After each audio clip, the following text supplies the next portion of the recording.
மக்களே, இன்னைக்கு நம்ம வீட்டில் என்ன சாப்பாடுன்னு பார்க்கலாம் வாங்க மக்களே. பருப்பு கடையல், பச்சை மிளகா போட்டு தாளிப்பு மக்களே. பச்சை மிளகாய் இல்லாதனால இன்றைக்கி மிளகா வத்தல் போட்டு தாளிச்சாச்சு. காயெல்லாம் எதுவும் போடாமல் பூண்டு நல்லா நிறையா 2 கட்டை பூண்டு தட்டி போட்டு பருப்பு தாளித்தது. கேரட் பீன்ஸ் பொரியல்,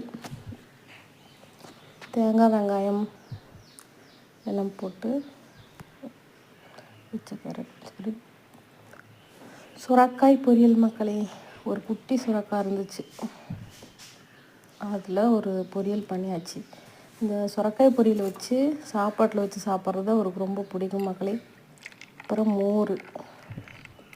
இவ்வளோதான் மக்களே இன்றைக்கி எங்கள் வீட்டு சாப்பாடு. Thank you so much. பை மக்களே.